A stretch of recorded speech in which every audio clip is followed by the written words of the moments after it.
ناظرین، پاکستان میں الیکشنز ہونے والے ہیں اور تقریباً 1 مہینے سے بھی کم وقت رہ گیا ہے، اور دوسری طرف میں بات کروں تو سینٹ میں ایک ریزولوشن پیش کی گئی جس کے تحت ڈیمانڈ یہ کی گئی کہ الیکشنز کو ڈیلے کیا جا سکے۔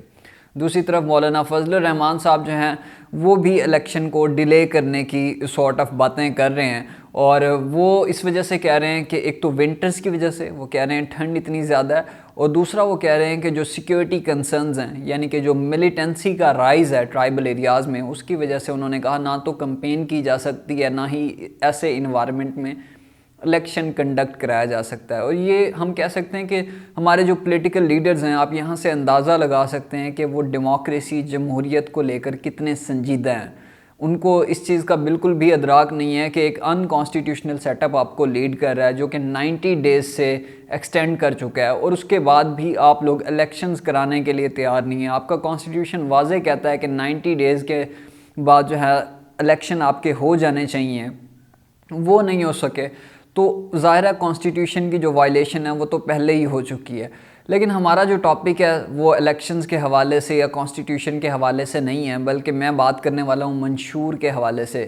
ظاہرہ الیکشن تو آ چکا ہے، لیکن منشور کس طرح کا ہونا چاہیے پاکستان کی پولیٹیکل پارٹی کا؟ تو اس طرح کا ہونا چاہیے کہ پہلے ہم دیکھ لیتے ہیں کہ پاکستان کے جو لوگوں کے مسائل کیا ہیں۔ پہلا جو مسئلہ ہے وہ ایجوکیشن کے حوالے سے ہے۔ ہمارا جو ایجوکیشن سسٹم ہے وہ ایسے اس طرح کے نوجوان پیدا نہیں کر رہا جو مارکیٹس کی نیڈز ہیں۔ مارکیٹس کی نیڈز کے اکارڈنگ ہمارا ایجوکیشن سسٹم نہیں ہے۔ یہی وجہ ہے کہ پھر ان امپلائمنٹ بڑھتی ہے، اور ایونچولی وہ ان امپلائمنٹ آپ کو پاورٹی کی طرف لے کر جاتی ہے۔ اور دوسری طرف جو ہمارا اسکول کا سسٹم ہے، تقریباً 20 million children are out of school, اور جو فلڈز آئے انہوں نے بھی آپ کے اسکول سسٹم کو اچھا خاصا افیکٹ کیا۔ اور جو یہ آپ کہہ سکتے ہو کہ جو پیریفری ایریاز میں جو اسکول ہیں وہاں ان کے کافی سارے ایشوز ہیں۔ ان کے پاس پینے کا صاف پانی نہیں ہے، ان کے پاس انفراسٹرکچر کے ایشوز ہیں اسکولوں کے حوالے سے۔ تو ایک تو ایجوکیشن کے حوالے سے جو ہماری پرابلمز ہیں، جو جتنی بھی پارٹی الیکشن لڑ رہی ہیں ان کو چاہیے کہ وہ اپنے منشور میں جو ایجوکیشن کا پرابلم ہے اس کو لازمی شامل کریں، اور ہماری جو ایجوکیشن ہونی چاہیے وہ مارکیٹ اورینٹڈ ہونی چاہیے۔ اس کے علاوہ اگر میں منشور کی بات کروں، جو پولیٹیکل پارٹیز ہیں ان کو منشور میں اپنے اکنامکس رکھنی چاہیے کہ وہ ہماری جو معاشی حالت ہے ظاہرہ وہ بد سے بدتر ہوتی چلی جا رہی ہے، اور 2018 سے آنورڈز ہم دیکھتے ہیں کووڈ-19 کا شوق، رشیا یوکرین کا شوق، اور اس کے علاوہ ہماری کچھ internal miseries, constant change of regime, political instability, extremism, polarisation, foreign direct investment اتنی زیادہ نہیں ہے، تو اکانومی سفر کر رہی ہے۔ انفلیشن 39% تک تھی پچھلے سال، اس سال پریڈکٹ کی جا رہی ہے کہ شاید کم ہو سکتی ہے، لیکن ہمیں پرماننٹ ریفارمز چاہیے ہماری اکانومی میں۔ تو جتنی بھی سیاسی جماعتیں ہیں انہیں چاہیے کہ ایک تو اکانومی کو اپنا منشور بنائیں اور اس کو پیورٹائز کریں۔ اس کے علاوہ ہماری انرجی نیڈز جو ہیں، جو انرجی میزریز ہیں، ان کو ریزولو کرنے کی ضرورت ہے۔ ہم نے الیکٹرسٹی ہائکس دیکھا، ہم نے گیس پرائسز میں ہائکس دیکھا، جس میں لوگ جو ہے سڑکوں پر آ چکے ہیں۔ اتنے زیادہ بل آئے لوگوں کے 2023 میں، 2022 میں، تو اس کے یہ جو ایشو ہے انرجی کرائسس کا، اس کو ریزولو کرنے کی ضرورت ہے۔ فوڈ کرائسس بہت زیادہ بڑھ چکا ہے، کاسٹ آف لیونگ جو ہے وہ بہت زیادہ بڑھ چکی ہے۔ تو یہ وہ چیزیں ہیں جن کو کنسیڈر کرنا چاہیے ہمارے پولیٹیشینز کو۔ ظاہر ہے یہ سارے کے سارے پولیٹیشینز ان ساری چیزوں کو کنسیڈر ضرور کرتے ہیں، لیکن اس حوالے سے کوئی پرماننٹ کنسسٹنٹ قسم کی پالیسی نہیں بنائی جاتی۔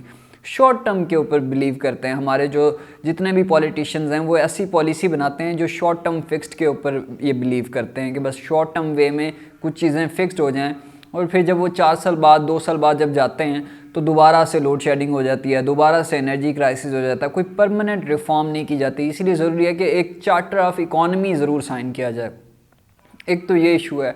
واٹر کرائسس ہے، اس کو بھی ایڈریس کرنے کی ضرورت ہے۔ کافی ساری پروونسز کے درمیان واٹر ڈسپیوٹ ہے، اس کو ریزولو کرنے کی ضرورت ہے۔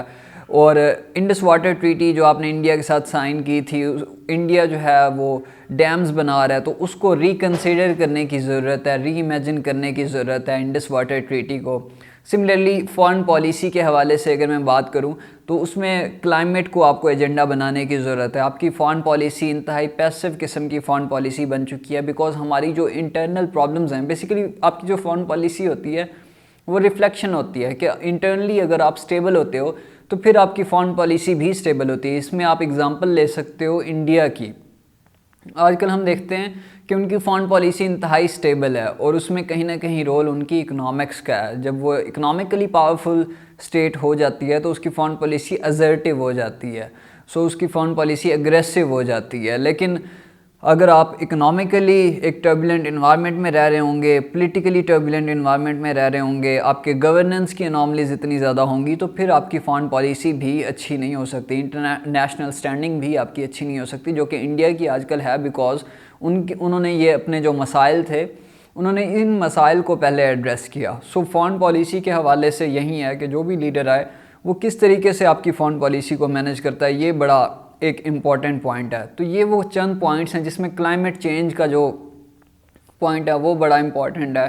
کلائمیٹ چینج کی وجہ سے ہم لوگوں نے فلڈز دیکھے اور ہمارا جو ایک سارٹ آف میں کہہ سکتا ہوں کنٹریبیوشن ہے گلوبل ایمیشنز میں وہ 0.4% ہے.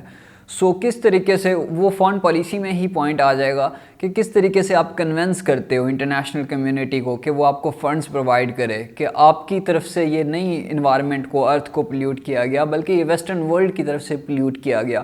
انہوں نے خود کو انڈسٹریلائز کیا جبکہ ارتھ کو they have drained earth from life, جب وہ خود کو انڈسٹریلائز کر رہے تھے. تو یہ چیزیں آپ کو انہیں کنوے کرنے کی ضرورت ہے، ایک ایکٹیو ڈپلومیسی کی ضرورت ہے، ایکٹیو فارن پالیسی کی ضرورت ہے. تبھی جو ہے ہم ان سے انٹرنیشنل کمیونٹی سے فنڈز لے سکتے ہیں اور اپنے جو ایشوز ہیں ان کو ایڈریس کر سکتے ہیں. تو ناظرین یہ تھی ہماری آج کی ویڈیو. آپ سے ملاقات ہوگی اگلی ویڈیو میں، تب تک کے لیے اللہ حامی و ناصر. مزید ایسی ویڈیوز دیکھنے کے لیے ہمارے چینل کو سبسکرائب کریں اور بیل آئیکن کو دبانا نہ بھولیں.